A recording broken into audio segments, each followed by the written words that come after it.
What is good, Cluttered people, and welcome back to the channel. It's your boy, Bob Lamb 2, investigating into Lil Bo 3 Deluxe as to if it flopped like Scooby-Doo.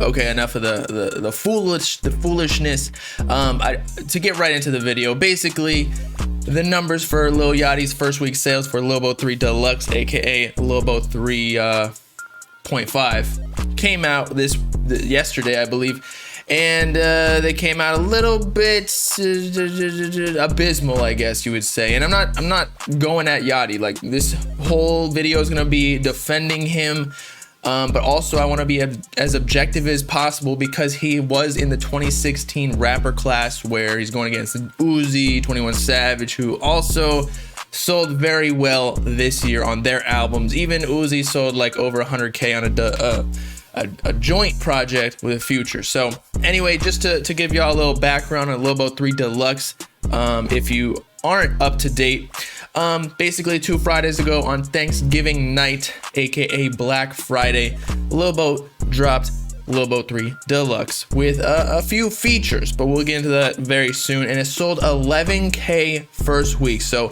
in today's video, we're gonna be talking about is it a W or is it an L? Because 11K, from an objective stance, 11K doesn't seem like a lot, especially because, you know, Lil Uzi Vert just sold 100K with a joint project with Future, and usually collab tapes don't sell as much. And then there's other projects like 21 Savage, who sold over 100K as well on his collab tape with Metro Boomin, which again normally don't sell as well as solo projects. But mind you that Eternal Take sold 300K first week, and then its Deluxe only a week after, so the hype was still up, only sold 85K. So that's literally a third of the original project. And so we can compare that to Lil Yachty, because this is a Deluxe project. Just remember that this isn't like the straight up Lil Bo 3 that had hella promotion. Not that it had hella promotion, but usually the original album will have way more promotion than the Deluxe. This time around, he pretty much only just announced it. Shit, it fucking leaked too, like a week prior, so people already heard the song. Not that that really affects sales, as we've discussed in previous videos on this channel and the main channel, but still, if Eternal Take Deluxe, aka Lil Uzi Vert vs. the World 2, sold less than a third of the original sales, we can compare that to Lil Bo 3 and the Deluxe, wherein Lil Bo 3, I believe, sold in the 30K range, something like that, and then the Deluxe sold 11K, so that's roughly a third, as we just spoke about with Eternal Take. Now, so that sounds right. Like the sales doesn't seem like it's an L compared to his past sales, but we have to compare it to other artists around him. Now, for those of you who are saying like, why is everyone calling it a flop? And we'll discuss that very soon. And they're saying that why can't we just compare everything or refer to everything in streams? Now, if you didn't know, the equivalent stream count for an album is 1,500, so 1,500 streams to one album sale. So if we do 11K times 1,500, that means Lil Yachty across all platforms, or however Billboard calculates it, because I think YouTube views count less than Spotify, Apple Music, because like it's a free platform. I know Spotify has a free feature too, but maybe those count less as well. But that means he has 16.5 million streams in the week of the Lil Bo 3 Deluxe album release. I think I just said release twice. Whatever, but it's still a Deluxe album and it had little to no promo, so just remember that. Now, then people are saying that it only had 6 songs. And so that makes sense, because the smaller a project is, the less sales it's normally going to get, because all the super hardcore diehard fans are going to be listening to every single song on the tape, possibly multiple times, most likely multiple times, to be honest.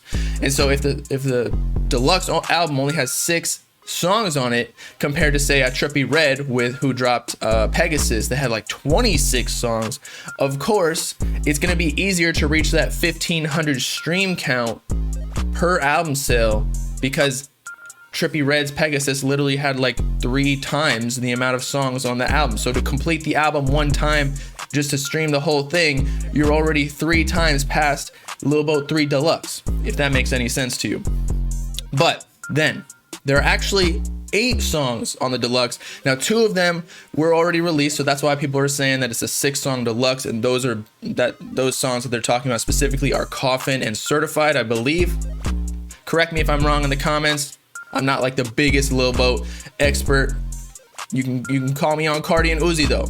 I ain't fucking with that. But then people were saying, you know, it was kind of carried by Playboi Carti and the features, and I have to give it to him because I ran some of the numbers. And again, all the Lil Yachty fans, I'm not hating on Boat. I fuck with Boat. I fucked with the whole Lil Boat 3 Deluxe. Like, y'all saw me on stream. I messed with most of the songs. Some of them, you know, I wasn't messing with, but every single project has those, no matter who the artist is. But the big name features that Lil Yachty had on the Lil Boat 3 Deluxe were premium features, not gonna lie. So he had Playboi Carti, of course, who has not dropped in like fucking 2 years, 3 years, whatever it is, 2.55 years. So that's gonna carry a lot of weight, and it did, numbers wise. But again, we'll get into that in a sec. Obviously Future, because Future was on the same song as Playboi Carti, Lil Baby, and shout out my boy Koji's. Now, he also had like Vince Staples and Oliver Tree, something like that. I don't remember the artist's name specifically.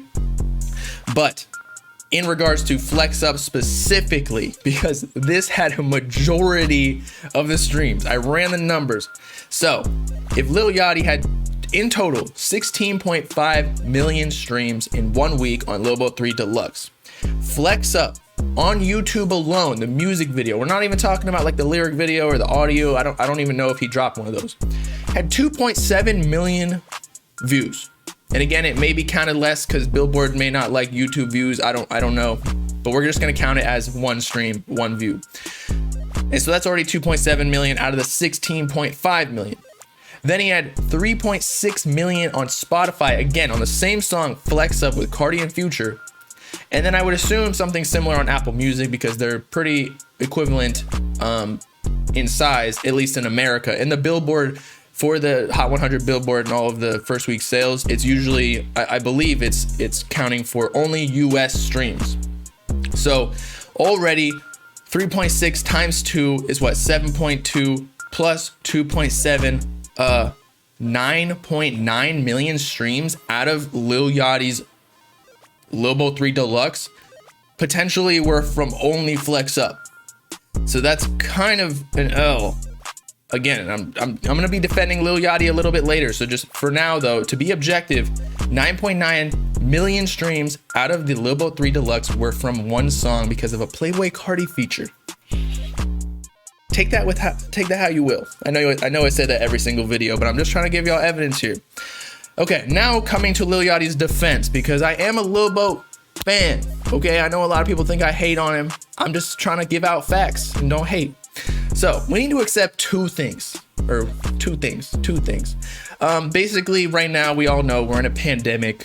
Coronavirus has been, you know, eating people alive like fucking zombies. And that I know I'm being lighthearted here, but it's actually real. Like, people are dying. And it hurt the economy so much. And I know I go over this all the time and on Twitter and Instagram, everything, but not as many people can afford Spotify Premium or Apple Music and are able to stream these songs on the official DSPs, distribution platforms, and increase the sales of all of their favorite artists. It's just a fact. Plus, since October of this year, 2020, and we're past that, it's fucking December, and Lil Boat 3 Deluxe dropped on Thanksgiving, which was like November something, so that's already past October. Billboard changed the rules about merch bundles, so essentially nobody's getting any merch bundle sales, which are way easier to acquire than streams, because again, we talked about this a little bit earlier, you have to get 1,500 streams to acquire an album or accumulate an album sale. Whereas you could easily get one album sale from one fan if you have fire merch and just sell a $15 t-shirt, and that's already one album sale. Plus, they can stream on top of that. So an album or a fan can stream more than one album easy, especially if they fucking Travis Scott fans streamed or bought like multiple albums because they bought every single piece throughout the week that he dropped when Astroworld did. I think he had like over half of Astroworld was sold through merch bundles. Same thing with Nav. Nav sold like 100K merch bundles because he collabed with V-Lone. But So none of those count. So with this information, I've gone over this with y'all on the main channel and this channel, I think. But I've calculated roughly sales are down on all albums, even the big dogs like Ariana Grande, Trippie Redd. He's not the big dog, but Ariana Grande's massive, bro. And everyone's down like a third sales. Like her album this year only sold like 185K first week or something like that, whereas last time it sold like 200, 300 or something like that. Do the math. I can't do it on stream or recording. It's pretty hard. But yeah, so we have to give all these artists that are dropping during 2020 some slack, because they're basically asking to flop, and we need to set our standards differently in the future. So that's just what's going to happen in the future. Every artist is going to flop without these merch bundles and streaming. Or Billboard just needs to change the rules and say like 1,000 streams is one album sale, or 500 streams is an album sale. So then everybody's numbers are multiplied. Otherwise, everybody who sells less than 100K is going to be considered to flop. And so that's why everybody's saying that with Lil Yachty. But we'll be more objective later as to, what should be considered a flop. But I just want to mention that this is the reason that Drake, Travis Scott, Playboi Carti, a lot of these artists have not been wanting to drop during 2020, because they don't want to be considered to flop when they didn't really flop, because they're getting hella streams and whatever, and they're still hella clouded and making hella money. It just looks bad on the Billboard charts. You know what I'm saying? That's why like Cardi B isn't even, I don't listen to Cardi B, but that's why she's not dropping either. When it seems like it's a prime time because people are in their house and they can stream, but the numbers, they're just not looking good. And it's all marketing, people. It's all marketing. But to continue, second thing we just need to realize and set a new standard is Lil Yachty's music just simply isn't as big as it used to be. And Lil Yachty's brand far exceeds music now. Like, he's in TV shows. I think I posted on Instagram a couple days ago, he's starring in the new Big Mouth season, which is on Netflix. It's like a big cartoon show talking about like puberty and all that. Yo, check it out if you want. I stopped watching it after the first season. But he's also in movies. He's in a bunch of different shit. And he's making hella bread outside of music. He streams on video games and Twitch. Not that that's really that big, but he's doing a whole bunch of other shit other than just music. He's on TikTok. He probably has endorsements or sponsorships for what he rocks on a daily basis. I don't know what he's doing. He's making hella bread. I'm pretty sure there's a statistic like last year he made like $10 million and he didn't even drop much music. So, take that how you will. Again, I know I always say that. So that's two things. We need to lower our standards for all artists, but we also need to lower our standards for Lil Yachty, considering he's just not as big of a rapper as he used to be. He's not like coming out the gate with this new sound. Like, we already heard his sound for the last 5 years, something like that. It's 2020 and he popped off 2015, 2016 with Uzi and all them. But finally, let's conclude the video. Is 11K first week for this Lil Bo 3 Deluxe an L? And I'd have to say, unfortunately, it is an L. But from henceforth, we cannot compare his numbers to the 2016 rappers that I keep mentioning, Uzi, 21 Savage, etc. He's just not on that level music-wise anymore, or maybe never was. Like, Uzi was selling 300K, fucking 21 Savage selling 100, 200K. I don't know what it was for Savage Mode 2 with Metro Boomin. And Lil Yachty's music is still good. Like, I still fuck with it. I'm still gonna listen to it. I was listening to Certified the other day. I was listening to Charmin right before this video, like just because I wanted to. But we just have to accept the fact that Lil Yachty's not gonna be selling big numbers anymore. And he probably won't even try to promote it to get these big numbers anymore either, because he just doesn't need to. Plus, why spend money on the promotion if he's already making money on his non-music shit, when the music is just there to help promote his other brands? Because if he wasn't a rapper, that's the forefront of his brand, you know what I mean? Lil Bo 3 Deluxe, 11K albums sold first week, somewhat of an L, but let's not overreact here. It's happening to everybody. Peace out, kind of people. Know what I'm saying?